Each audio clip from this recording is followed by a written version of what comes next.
يهديه ونعوذ بالله من شرور أنفسنا ومن سيئات أعمالنا من يهده الله فلا مضل له ومن يضلل فلا هادي له أشهد أن لا إله إلا الله وحده لا شريك له وأشهد أن محمدا عبده ورسوله قال الله عز وجل يا أيها الذين آمنوا اتقوا الله حق تقاته ولا تموتن إلا وأنتم مسلمون أما بعد.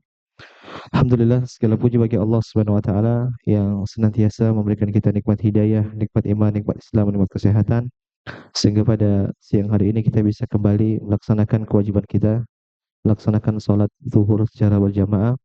Mudah-mudahan Allah Subhanahu wa taala menerima sholat kita ini, mudah-mudahan menjadi kebaikan sehingga kita bisa mendapatkan keridhaan Allah Subhanahu wa taala. Amin rabbal alamin. Salawat dan salam kita curahkan kepada Nabi kita Muhammad sallallahu alaihi wasallam, juga kepada putra-putri beliau, kepada istri-istri beliau, kepada para sahabat beliau, dan juga seluruh orang-orang yang mengikuti jejak beliau hingga hari kiamat kelak. Ikhwani fiddin, jamaah yang semoga dirahmati oleh Allah Subhanahu wa taala, pada kesempatan siang hari ini kita akan melanjutkan kajian kita, itu mengkaji kitab Riyadhus Shalihin. Tentunya kita tidak membahas semua hadis-hadis yang dimaktubkan oleh Imam Nawawi rahimahullahu taala. Namun kita hanya ambil beberapa hadis dari tema-tema atau judul-judul bab yang diberikan oleh Imam Nawawi rahimahullahu taala. Pada siang hari ini kita akan masuk pada bab yang kedua. Imam Nawawi memberikan judul bab dengan babut taubah, yaitu bab tentang taubat. Khonifuddin, ketahuilah taubat ini adalah suatu hal yang penting harus kita ulang-ulang. Bahkan para ulama menyebutkan taubat itu adalah kewajiban kita seumur hidup. Kenapa? Karena kita memang diciptakan oleh Allah Subhanahu wa taala memiliki suatu tabiat yaitu melakukan kesalahan. Nabi Shallallahu alaihi wasallam bersabda, "Kullu bani Adam khata." Setiap anak Adam pasti melakukan namanya kesalahan. Wa khairul khata'ina at-tawwabun. Setiap orang yang bersalah, yang terbaik adalah dia kembali kepada Allah Subhanahu wa taala. Dalam hadis yang lain, Nabi Shallallahu alaihi wasallam bersabda, "Istaqimu wa lan tuhsu." Istiqomahlah kalian dan kalian tidak bakal mampu, kata Nabi Shallallahu alaihi wasallam. Artinya, kita mau seistiqomah apapun, mau berada terus dalam kebaikan, maka suatu saat pasti kita akan terjatuh dalam kesalahan. Ditegaskan lagi oleh Allah Subhanahu wa taala dalam hadis qudsi. Allah Subhanahu wa taala berfirman, "Ya ibadi, innakum tukhti'una bil-laili wan-nahar wa ana aghfiru dzunuba jami'a fastaghfiruni aghfir lakum." Dalam hadis qudsi ini Allah Subhanahu wa taala menjelaskan tentang hakikat hamba, hakikat kita sebagai hamba Allah Subhanahu wa taala, yaitu kita senantiasa melakukan dosa di siang hari dan juga di malam hari. Kemudian Allah mengatakan fastaghfiruni aghfir lakum. Maka mintalah ampun kepadaku, niscaya aku akan ampuni kalian. Dari sini kita paham jemaah yang semoga dirahmati Allah Subhanahu wa taala.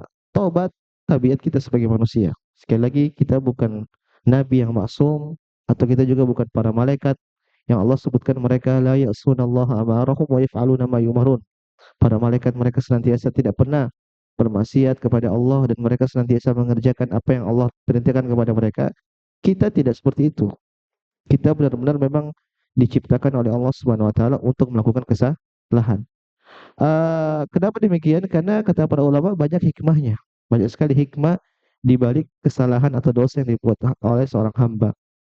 Di antaranya kata para ulama, dengan kita bersalah, maka akan tampaklah banyak sifat-sifat Allah Subhanahu wa taala. Muncullah kita bisa memahami tentang banyak sifat-sifat Allah Subhanahu wa taala. Contoh kita salah, kita bertobat kepada Allah Subhanahu wa taala, maka kita tahu bahwasanya Allah itu Al-Afu.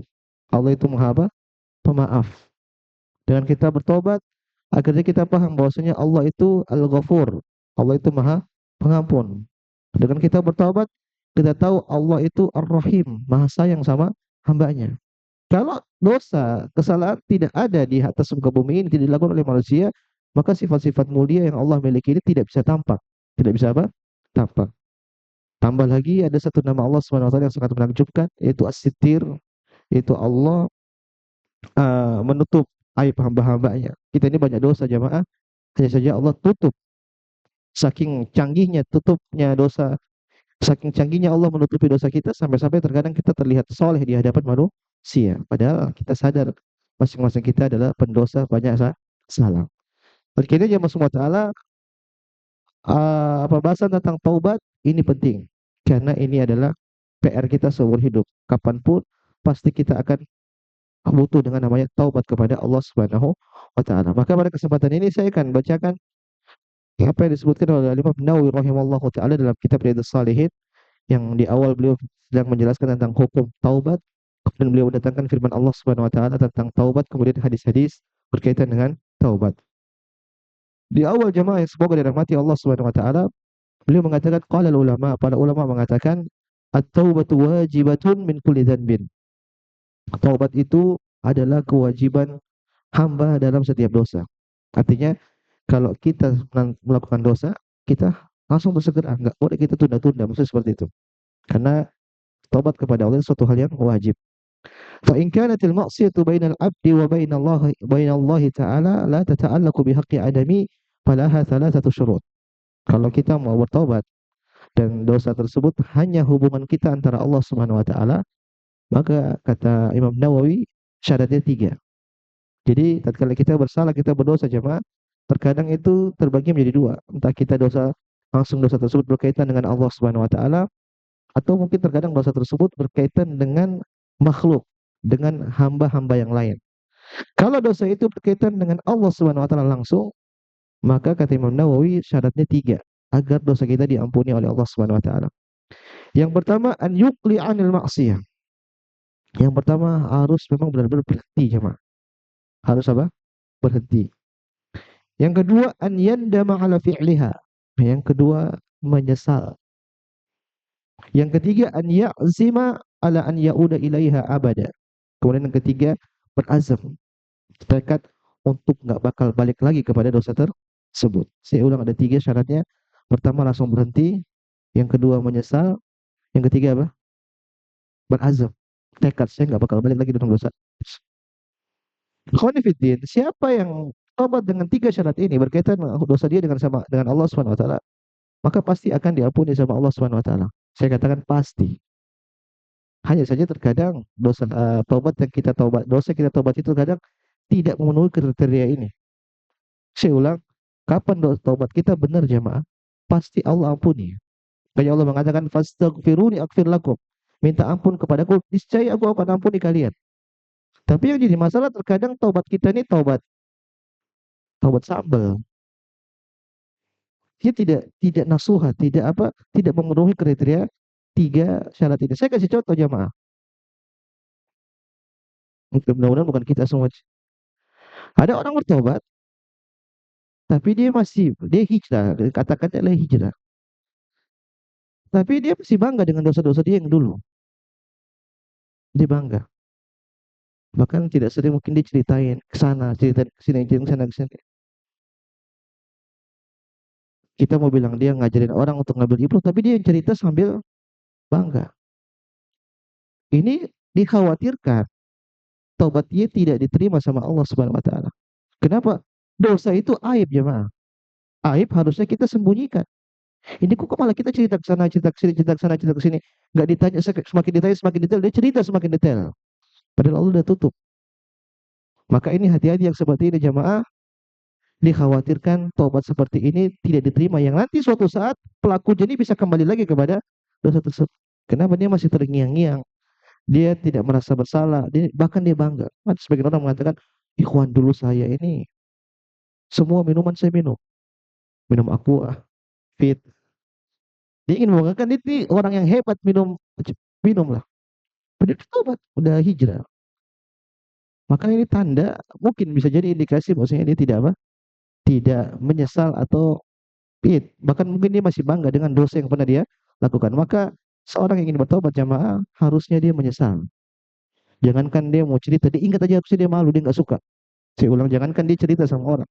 Mungkin dia ingat aja harusnya dia tidak mau, dia malu karena dia tahu itu keburukan yang harus ditutupi. Maka ini ikhwan, ada tiga syarat yang harus kita lakukan kalau kita ingin bertobat kepada Allah Subhanahu wa taala. Yang pertama, benar-benar meninggalkan.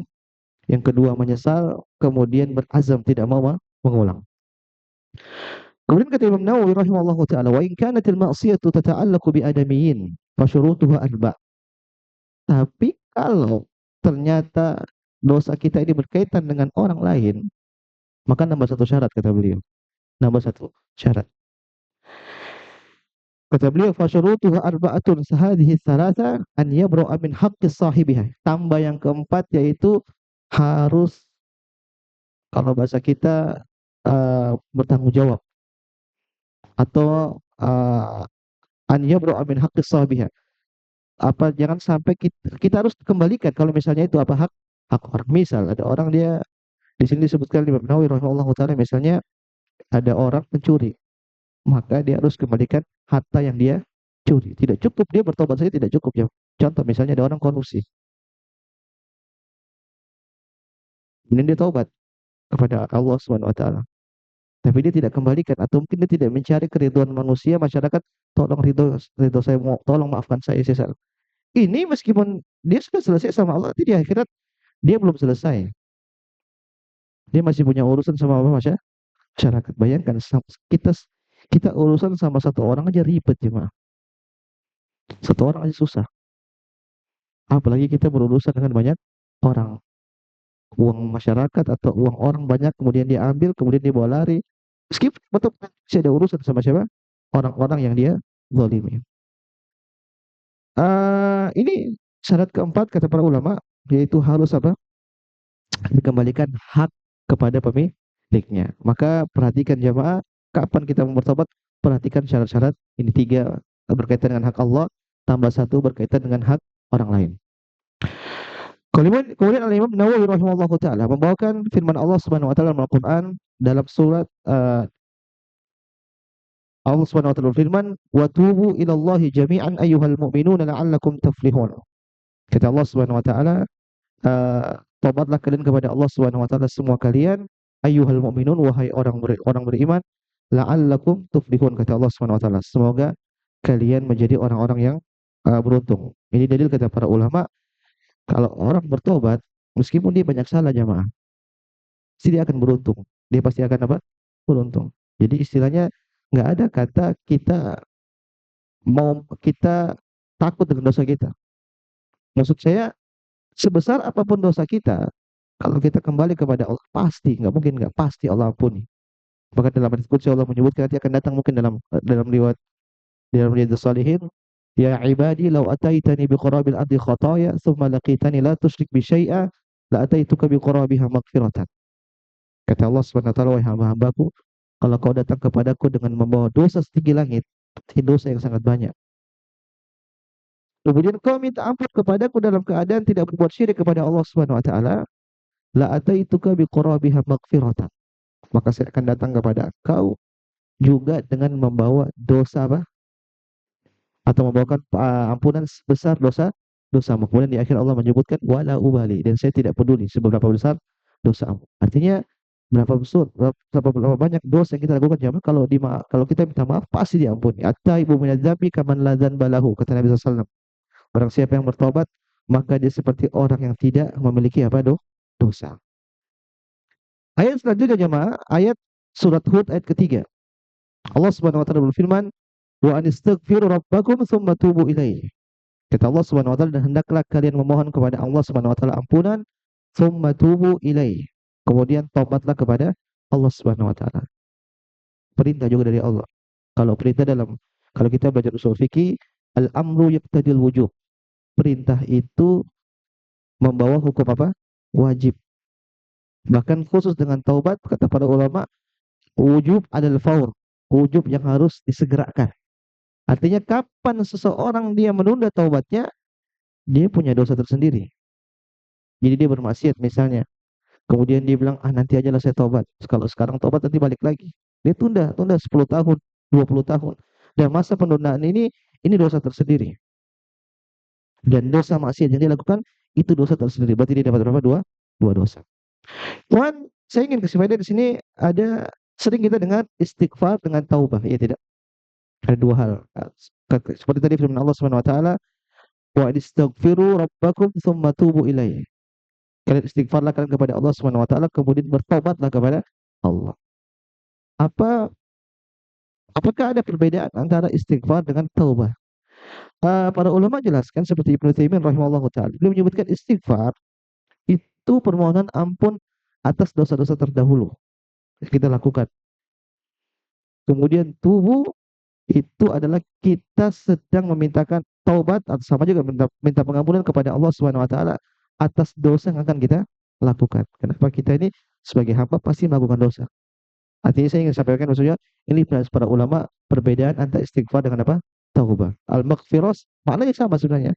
Cuma hanya saja datang dengan dua redaksi berbeda, istighfaru atau tubu. Kalau istighfar al-maghfirah itu bagian masa yang lampau, dosa-dosa yang dulu. Kalau at-taubah itu berkaitan dengan dosa-dosa yang akan datang. Allah taala alam. Ayat selanjutnya jemaah, ayat surat At-Tahrim ayat ke-8. Allah Subhanahu wa taala berfirman, "Ya ayyuhalladzina amanu tubu ilallahi taubatan nasuha." Wahai orang-orang beriman, bertobatlah kalian kepada Allah Subhanahu wa taala dengan taubat yang nasuha. Taubatan yang nasuh. Berarti ini benar-benar kita disuruh minta taubat yang nasuh. Taubat yang nasuh seperti apa ya? Taubat yang mencakup tadi syarat-syarat yang disebutkan oleh Imam Nawawi rahimahullahu taala. Jangan taubat tapi masih ada keinginan, nanti saya mau ngulang kalau ada kesempatan. Itu bukan taubat yang nasuh namanya. Maka berusaha bertobat yang nasuh. Fanifidin, saya akan bacakan selanjutnya hadis-hadis yang dibawakan oleh Imam Nawawi rahimahullahu taala. Tadi beberapa ayat tentang taubat, sekarang hadis. Hadis pertama dari Abu Hurairah radhiyallahu taala anhu. Qala, dia berkata, sami'tu Rasulullah sallallahu alaihi wasallam yaqul. Aku pernah mendengar Nabi sallallahu alaihi wasallam bersabda, "Wallahi inni la astaghfirullah wa atubu ilaihi fil yawm akthar min 70 marrah." Rawahul Bukhari. Nabi sallallahu alaihi wasallam bersabda, demi Allah, Nabi bersumpah. Ini tuh uh, taukid penekanan. Sesungguhnya saya la astaghfirullah wa atubu ilaih. Saya beristighfar dan mohon ampun kepada Allah Subhanahu wa taala, bertaubat dalam sehari akthar min 70 marrah, lebih dari 70 kali. Saya ulang, Nabi bersumpah demi Allah, sungguh benar-benar saya ini beristighfar dan bertobat kepada Allah Subhanahu wa taala dalam sehari lebih dari berapa? 70 kali. Hadis ini riwayat Imam Bukhari. Khawani fiddin, jamaah yang semoga dirahmati oleh Allah Subhanahu wa taala. Syekh Salim rahimahullah taala tatkala beliau menjelaskan tentang istighfar jamaah, kalau kita sedang beristighfar kepada Allah, berarti ada dua hal yang kita sedang minta kepada Allah Subhanahu wa taala. Kita bilang astagfirullah ya Allah, kau beristighfar kepada. Maknanya yang pertama kata para ulama, berarti kita sedang minta penghapusan dosa yang kita lakukan. Kita sedang minta penghapusan dosa atas yang kita lakukan. Ya Allah, tolong hapus dosa yang saya lakukan. Dalam satu waktu tatkala kita beristighfar, ada permintaan kedua yang mungkin kita tidak rasakan. Tapi ini dijelaskan oleh para ulama dalam diksi istighfar langsung include permintaan tersebut. Yaitu kita minta kepada Allah Subhanahu wa taala, minta penggantian. Setelah Allah hapus dosa, kita minta penggantian dosa tersebut berubah menjadi apa? Pahala. Berubah menjadi apa? Kebaikan luar biasa. Ustaz, kok bisa dosa jadi apa? Pahala. Bisa tidak jamaah? Bisa. Inilah yang menjelaskan kata para ulama tentang betapa sayangnya Allah, betapa rahmatnya Allah Subhanahu wa taala. Faula, kata Allah Subhanahu wa taala dalam Al-Qur'an tentang orang-orang tentang ibadur rahman yang Allah menyebutkan mereka itu tidak berbuat dosa. Kalaupun mereka berbuat dosa maka bisa diampuni. Allah menyebutkan faulaika yubaddilullahu sayyi'atihim hasanat. Kalau ada orang berdosa kemudian mereka illa man taba wa amana wa amila amalan salihan faulaika yubaddilullahu sayyi'atihim hasanat. Kata Allah Subhanahu wa taala, kalau ada orang bersalah kemudian dia bertobat, kemudian dia beramal saleh, kata Allah Subhanahu wa taala, faulaika yubaddilullahu sayyi'atihim hasanat, maka Allah akan ubah dosa-dosanya menjadi apa? Kebaikan. Allahu akbar jemaah. Ini yang banyak orang tidak ketahui. Saya yakin kalau semua paham tentang ini jemaah, kita pasti buru-buru untuk taubat langsung kepada Allah Subhanahu wa taala. Karena kenapa? Dosa kita lakukan tadi berpotensi untuk berubah menjadi apa? Pahala. Ustaz, kalau gitu saya dosa dulu lah. Nanti saya bertobat. Kau dosa kau mati gimana? Kita nggak tahu umur kita sampai kapan. Kalau saya dosa-dosa yang sudah terlanjur kita lakukan, buru-buru kita tobati jam. Karena ada kesempatan di situ diubah menjadi apa? Pahala di sisi Allah Subhanahu wa taala. Maka orang yang tidak mau bertobat itu pada hakikatnya dia tidak kenal dengan rahmat Allah Subhanahu wa taala. Maka sungguh Menyesal orang-orang yang tidak mau bertobat kepada Allah Subhanahu wa taala. Ikhwan, inilah maksudnya faedahnya kita belajar. Orang belajar dia akan tahu, oh kalau saya begini saya dapat ini, saya begini saya dapat ini, saya begini saya dapat ini. Kalau orang nggak tahu dia nggak akan pernah tahu maksudnya kebaikan-kebaikan atau dosa-dosa dia akan bisa berubah menjadi apa kebaikan. Ternyata input tatkala kita beristighfar kepada Allah Subhanahu wa taala, maka itu akan berubah menjadi apa kebaikan.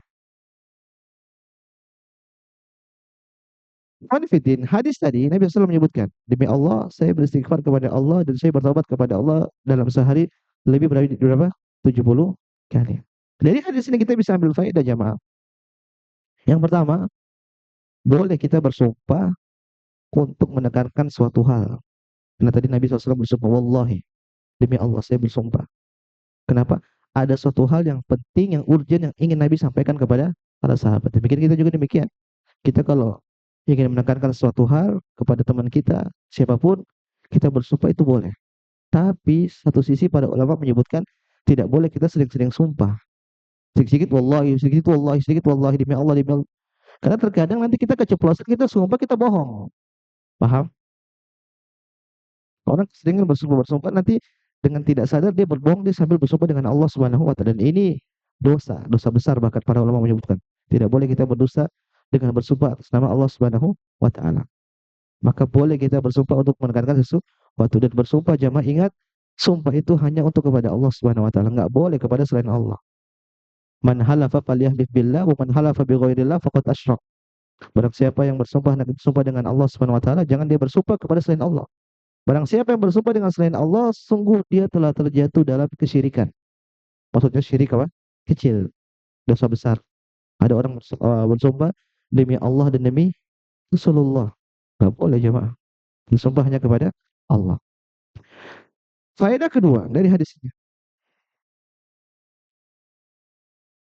Kalaulah Nabi SAW saja bertobat, padahal dosa-dosa beliau sudah diampuni sama Allah Subhanahu wa taala, maksum. Beliau masih istighfar. Terus kita siapa jemaah? Maka harusnya kita lebih butuh dengan apa? Istighfar itu sendiri. Nabi aja yang tidak berdosa jemaah. Dosa tapi diampuni sama Allah. Atau kalau bersalah langsung ditegur sama Allah Subhanahu wa taala. Tapi beliau masih beristighfar. Berarti kita harusnya lebih utama untuk beristighfar kepada Allah Subhanahu wa taala. Faedah berikutnya, cuma 70 kali. Uh, para ulama kalau mereka menjelaskan tentang angka 70 ini, mereka menyebutkan angka 70 ini sebagian ulama menyebutkan ini hanya penjelasan bahwa istighfarnya Nabi itu banyak. Karena orang Arab itu suka sekali mendatangkan konteks banyak itu dengan angka 7. Makanya dalam riwayat-riwayat yang lain, memang benar-benar Nabi itu beristighfar lebih dari 70 kali. Dalam riwayat aksar min isrin, aksar min mi'ah, lebih dari apa? 100. Dalam riwayat yang lain ada seorang sahabat bilang, saya pernah duduk sama Nabi SAW dalam suatu majelis, saya lihat Nabi beristighfar lebih dari 100 kali. Ini satu majelis. Satu majelis itu kan paling berapa menit sih? Nggak lama. Belum lagi majelis yang lain. Berarti kan lebih dari 100 kali. Kita berapa kali coba? Coba hitung antum. Sehari berapa istighfar? Tadi baru istighfar. Astagfirullah, astagfirullah, astagfirullah. Habis sholat. Harusnya kita rutin apa untuk beristighfar kepada Allah Subhanahu wa taala. Allah taala ini bisa kita ambil dari hadis pertama. Hadis selanjutnya jemaah. Wa anil Aghar ibn Yasarin al-Muzani radhiyallahu taala anhu qala qala Rasulullah sallallahu alaihi wasallam bersabda ayuhan nas wahai sekalian manusia tubu ilallah taubatlah kepada Allah wastaghfiru dan juga beristighfar kepada Allah. Tadi kita sudah sebutkan jelaskan makna antara keduanya. Fa inni atubu fil yaum mi'ata marrah. Lihat. Dan saya bertobat sama Allah dalam sehari lebih dari 100. Berarti menjelaskan 70 tadi yang pertama tuh bukan untuk menunjukkan angka mengikat, enggak. Tapi hanya ingin menunjukkan angka yang apa, banyak. Allah Ta'ala hadis ini diriwayatkan oleh Imam Muslim. Fadifidin, hadis ini kita bisa ambil faedah yang pertama sama dengan hadis-hadis sebelumnya, atau hadis sebelumnya atau ayat sebelumnya, kewajiban kita untuk bertobat kepada Allah Subhanahu wa taala. Kenapa? Di situ Nabi menyebutkan ayuhan nas, wahai sekalian manusia. Kalau saya tanya kalau Nabi menyebutkan wahai sekalian manusia, Itu hadis masuk ke kita tidak? Jelas. Nabi SAW diutus untuk apa? Rahmatan lil alam, untuk semua, bukan untuk orang Arab doang. Yang sekarang mengatakan enggak, itu buat orang Arab aja. Kita beda. Enggak. Nabi diutus untuk memberikan kabar gembira dan peringatan untuk semua manusia. Maka tatkala Allah menyebut, Nabi menyebut ayuhan nas, wahai sekalian manusia, maka itu khitab atau yang dimaksud diajak bicara pun juga kita masuk dalam konteks tersebut. Dan Nabi menyebutkan tubuh ilallah, bertobatlah kalian kepada Allah Subhanahu wa taala. Dari diksi ini kita bisa ambil faedah. Bertobat itu karena Allah, jemaah. Artinya apa? Harus ikhlas dalam bertobat kepada Allah Subhanahu wa taala. Terkadang ada orang bertobat karena ketidakmampuan. Mungkin biasanya dia mabuk-mabukan, biasanya mungkin dia main judi. Suatu ketika nggak ada modal, ayo main, lagi tobat. Itu bukan karena Allah, tapi tobatnya karena apa? Nggak ada modal. Apakah tobat seperti ini dianggap sama Allah? Enggak. Karena dia bukan karena Allah. Karena kan Nabi menyebutkan tubuh ilallah. Tobatlah kembali kepada Allah. Benar, ada orang-orang yang di awalnya begitu, jemaah. Itu di antara kasih sayang dan rahmat Allah SWT. Mungkin di awalnya dia punya punya fasilitas yang lengkap untuk dia bermaksiat, tahu-tahu Allah ambil. Akhirnya dengan itu akhirnya dia terhenti. Awalnya terhentinya bukan karena Allah, karena ketidakmampuan, tapi dengan sendirinya nanti lama-lama Allah giring, akhirnya dia bisa kembali kepada Allah, dan ini nikmat jemaah orang seperti ini. Maka yang saya ingin jelaskan di sini jemaah, taubat itu karena siapa? Karena Allah Subhanahu wa taala. Jangan taubat karena cewek. Bisa tidak? Bisa. Faman kanat hijratuhu ilallahi wa rasulih fajratuhu ilallahi wa rasulih. Wa man kanat hijratuhu lidunya aw yusibuhu aw imra'atin yankihuha. Nabi menyebutkan, barang siapa yang berhijrah karena Allah dan Rasulnya akan dapatkan pahala. Tapi barang siapa yang berhijrah karena dunia yang ingin dapatkan, saya mau hijrah ke sana karena sana pasarnya lagi rame. Pindah ke tempat yang baik bukan untuk cari pahala, tapi cari apa? Duit, fulus. Dapat pahala tidak? Enggak. Bukan niat dia untuk karena Allah Subhanahu wa taala.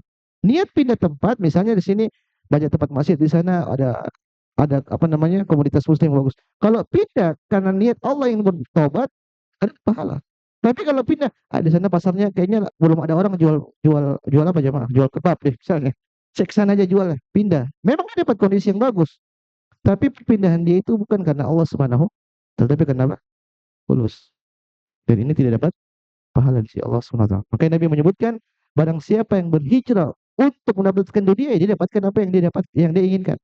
Barang siapa yang hijrah ingin mendapatkan cewek, wanita yang dia ingin dia nikahi, ya udah dia dapat itu, dia tidak dapat pahala. Maka hijrah, taubat butuh keikhlasan murni hanya kepada siapa? Allah Subhanahu wa taala. Jangan taubat karena ustaz juga. Ada orang taubat karena ustaz. Saya nggak dapat pahala. Itu taubat buat manusia, buat apa? Taubat karena siapa? Allah Subhanahu wa taala. Hadis selanjutnya jamaah semua. Dari Abi Hamzah Anas bin Malik radhiyallahu taala anhu al-Ansari, khadimi Rasulillah. Ini Anas bin Malik, pembantunya Nabi sallallahu alaihi wasallam. Dia berkata, qala Rasulullah sallallahu alaihi wasallam, Rasulullah sallallahu alaihi wasallam pernah bersabda, "Lallahu afrahu bi taubati 'abdihi min ahadikum saqata 'ala ba'irihi wa qad adallahu fi ardin falah." Sesungguhnya Allah Subhanahu wa taala lebih senang menerima taubat hambanya melebihi kegembiraan salah seorang di antara kalian yang menemukan kembali untaknya yang hilang di tengah-tengah padang pasir. Saya ulang, Nabi Allah SWT senang dengan kembalinya seorang hamba. Itu kesenangan Allah lebih senang daripada senangnya seseorang yang dia bawa onta, kemudian di onta itu ada makanan-makanannya, kemudian tahu-tahu ontanya hilang. Pusing tidak jemaah? Pusing. Orang kecopetan di Jakarta aja pusing, padahal dia masih bisa pulang, masih bisa minta tolong. Ini di padang pasir tidak ada apa-apa, hilang, ini otomatis mati berarti. Kemudian dia ketemu kembali apa yang hilang tadi. Dia senang tidak? Senang, nyawa kembali dia.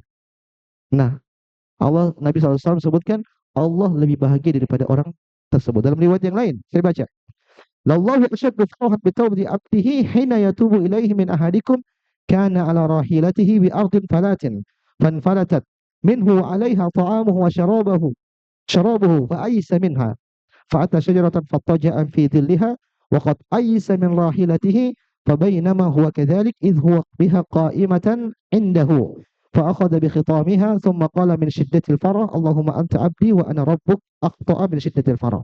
Ini kisahnya mirip, datang dalam riwayat yang lain. Ini orang, dia sedang safar, dia bawa kendaraannya, bawa onta, kemudian di ontanya tersebut ada pembekalannya, ada makanannya, minumannya, semuanya di ontanya. Kemudian sampai di padang pasir, dia ketemu dengan sebuah pohon. Akhirnya dia istirahat sebentar, dia nyender lah. Kalau orang Jawa bilang seliwat sebentar. Dia taruh kepalanya, dia bangun, tahu-tahu hilang apa? Ontanya tadi ya, Mak. Yang bawa semua barang. Kalau kita kehilangan di sini masih bisa pulang lah, masih bisa tolong. Ini di padang pasir, nggak ada apa-apa. Maka dia cari ke kiri, dia cari ke kanan, depan, belakang, nggak ketemu. Akhirnya dia balik lagi ke pohon, dia putus asa, udahlah mati, gimana lagi? Dia tidur duduk sambil menunggu kematian. Tiba-tiba dia tidur, dia kebangun, tiba-tiba udah ada itu apa? Kendaraan dia di depan dia. Saking senangnya berjamaah, dia mau bersyukur kepada Allah, dia mengatakan, "Ya Rob, anta abdi wa ana rabbuk." Saking senangnya, apa artinya? Ya Allah, kau hamba aku, saya Tuhanmu.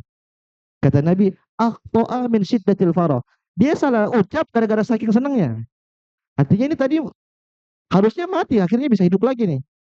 Saking senangnya sampai mengatakan, kau itu hambaku, aku adalah Tuhan. Ini kata-kata kufur jemaah, ya tidak? Kufur. Tapi dia salah karena salah ucap. Bayangkan, senangnya orang ini, kata Nabi, lebih senang Allah senang dengan kembalinya seorang hamba. Ikhwanifiddin jamaah SWT. Ini hadis yang sangat agung yang harusnya memotivasi kita untuk buru-buru cepat-cepat kembali kepada Allah Subhanahu wa taala. Ngapain tunda-tunda jemaah? Kalau Allah senang pasti Allah ridho sama kita, nggak mungkin tidak. Di sini kata para ulama, faedah pertama kita bisa catat ada sifat al-farah di sisi Allah Subhanahu wa taala. Farah itu apa? Senang, bahagia. Kalau kita sebutkan Allah senang, Allah bahagia, jangan disamakan senangnya kita. Ya senang sesuai dengan kelayakan Allah Subhanahu wa taala. Bagaimana kaifiahnya? Hakikatnya nggak tahu. Intinya di situ ada sifat yang melekat pada diri Allah. Allah itu bisa senang, bisa senang. Dan kiaskan kepada semua sifat-sifat Allah Subhanahu wa taala. Misalnya Allah mengatakan Allah punya tangan. Kita punya tangan tidak? Kalau gitu Allah sama dengan kita. Ya enggak lah. Tangan Allah tidak sama dengan tangan kita. Tangan Allah sesuai dengan kebesaran Allah Subhanahu wa taala. Antum punya kuping? Punya tidak jemaah? Punya. Sama nggak sama kuping panci? Panci punya kuping tidak? Sama tidak? Itu kita sama makhluk, sama-sama makhluk beda. Bagaimana dengan siapa? Allah Subhanahu wa taala. Maka tatkala Allah mengatakan Allah senang, Allah bisa senang. Tapi kata para ulama, senang sesuai dengan kelayakan Allah Subhanahu wa taala. Senang dengan keagungan Allah Subhanahu wa taala. Bisa kita ambil faedah, kita kembali kepada Allah, Allah bahagia dengan kembalinya kita. Ini luar biasa jemaah. Orang bikin salah sama antum, kemudian datang minta maaf. Antum bahagia. Kira-kira seperti itu. Allah, walillahi matsalul a'la. Kita kembali kepada Allah, Allah bahkan apa senang sama kita. Eh dari hadis ini, para ulama juga bisa mereka mengambil faedah gini jemaah. Jangan terlalu tawakal sama makhluk. Dari mana itu kita bisa ambil? Ya tadi, dia bawa barang-barang, dia sudah apa namanya? Sudah ikhtiar lah bahasa dia, bahasa kita. Mungkin orang ini akhirnya hilang hilang ini sedikit, hilang apa namanya? Konsentrasi, akhirnya ontanya pergi. Maka di sini para ulama menyebutkan jangan terlalu kita tawakal sama makhluk, jangan tawakal sama apa yang kita miliki. Tawakalnya sama siapa? Allah Subhanahu wa taala. Karena tatkala dia tawakal mungkin sama yang dia punya akhirnya hilang.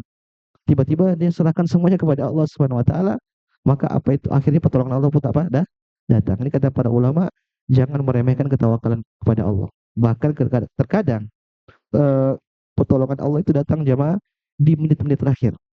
Kapan kita sudah tidak bisa mampu lagi, kapan kita berserah benar-benar kepada Allah, baru pertolongan ada. Terkadang pertolongan nggak datang karena kita masih seakan-akan masih bisa, masih punya ini, masih punya ini. Masih ada sandaran kepada selain Allah Subhanahu wa taala. Kapan kita sudah serahkan semua kepada Allah, insya Allah pertolongan itu apa? Akan datang. Allah taala alam.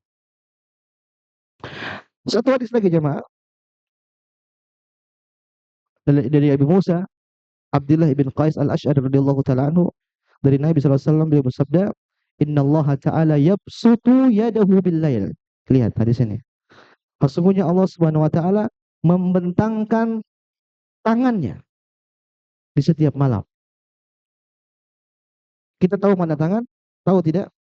Tahu mana tangan kita tahu. Tapi hakikat tangan Allah kita nggak tahu. Kita hanya sampai cukup di mana menetapkan Allah punya apa? Tangan. Tapi tangan Allah seperti apa? Kita serahkan kepada Allah Subhanahu wa taala. Kata Nabi, Allah setiap malam akan membentangkan tangannya. Untuk apa?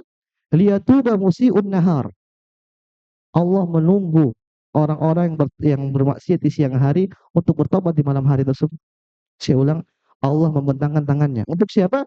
Untuk hamba-hamba yang berdosa di siang hari. Ini waktunya bertobat, maksudnya seperti itu. Sebaliknya kemudian kata Nabi, wa yabsutu yadahu bin nahar. Kemudian Allah juga bentangkan tangannya di siang hari, liyatuba musii'ul lail hatta tatlu asy-syamsu min maghribiha. Dan Allah akan membentangkan tangannya di siang hari untuk orang-orang yang berbuat dosa di malam hari supaya mereka bertobat kepada Allah Subhanahu wa taala. Kata Nabi, hatta tatlu asy-syamsu min maghribiha. Dan ini terjadi sampai matahari terbit dari hatta tatlu asy-syamsu min maghribiha, sampai matahari terbit. Fitin dari hadis ini kita bisa ambil faedah dari Allah punya tangan sesuai dengan kekayaan Allah Subhanahu wa taala. Yang kedua, Allah itu memang benar-benar suka sama kita bertobat. Ini menguatkan hadis yang sebelumnya. Allah bahagia. Di sini disebutkan Allah sengaja membentangkan tangannya, menunggu kita bertobat kepada Allah Subhanahu wa taala. Maka jangan ragu-ragu, jangan ditunda-tunda tobat tersebut. Kemudian kata para ulama, berarti tobat itu ada waktunya jemaah. Makanya ada dalam hadis yang selanjutnya, man taba qabla an tatlu asy-syamsu min maghribiha taballahu alaihi. Barang siapa yang bertobat sebelum matahari terbit dari tempat terbenamnya. Sekarang matahari terbit dari mana? Timur. Kalau matahari sudah terbit dari barat, maka tidak ada lagi namanya penerimaan apa tahu? Taubat. Artinya taubat itu ada momennya, ada waktunya. Jangan sampai kita bilang nantilah, nantilah, nantilah. Keburu mati jemaah. Keburu apa? Kalau mau bilang keburu kiamat ya belum ada tanda-tanda yang besar. Tapi bilang keburu apa? Mati. Ikhwan, banyak orang mati mendadak sekarang. Ada orang yang rajin gym, badan besar, kuat, ototnya kuat, mati jemaah. Matinya tiba-tiba. Apalagi yang tidak olahraga, apalagi yang makan gorengan. Kesempatan. Banyak orang bilang gini, nanti aja lah tunggu pensiun baru saya tobat. Ya alhamdulillah kalau umur mau sampai. Kalau tahun depan mati gimana? Atau bulan depan mati gimana? Kita akan disiksa sama Allah gara-gara penundaan tobat tersebut.